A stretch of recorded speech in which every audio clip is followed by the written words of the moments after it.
Last வந்து Philippines போயிருந்தேன். அங்கேயும் இந்தியா மாரியே பைக் டாக்ஸி அதிகமாக யூஸ் பண்ணுறாங்க.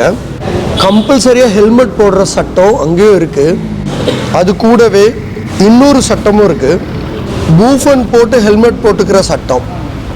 டிரைவர் ஹெல்மெட் கொடுக்கும்போதே பூஃபனையும் கொடுக்குறாரு. டிஸ்போசபிள் பூஃபன் தலையில் மாட்டின பிறகு அந்த பழைய ஹெல்மெட்டை மாட்டிப்பாங்க. இது மனிதர்கள் மேலே இருக்கிற உண்மையான அக்கறையில் உருவாக்கப்பட்ட சட்டம். பல நாடுகளில் இதை கடைப்பிடிக்கிறாங்க. ஆனால் இந்தியாவில் இது இன்னும் கம்பல்சரி ஆக்கப்படல. நேரடியாக பழைய ஹெல்மெட்டை பயன்படுத்துறதுனால பல தொற்றுக்கள் வர வாய்ப்பு இருக்குது. கண்டிப்பாக இந்த அவேர்னஸ் வேணும். இது ஒன்றும் ரொம்ப காஸ்ட்லியான பொருளெல்லாம் இல்லை, 60 பைசாலேருந்து கிடைக்குது. நியாயமாக இதை டிரைவரே கொடுக்கணும். எத்தனையோ குழந்தைகள், லேடிஸ் எல்லாம் பைக் டாக்ஸியை பயன்படுத்துகிறாங்க.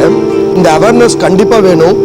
இது போன்ற வீடியோக்களுக்கு சப்ஸ்கிரைப் பண்ணுங்கள், நண்பர்களுக்கும் ஷேர் பண்ணுங்கள். நன்றி.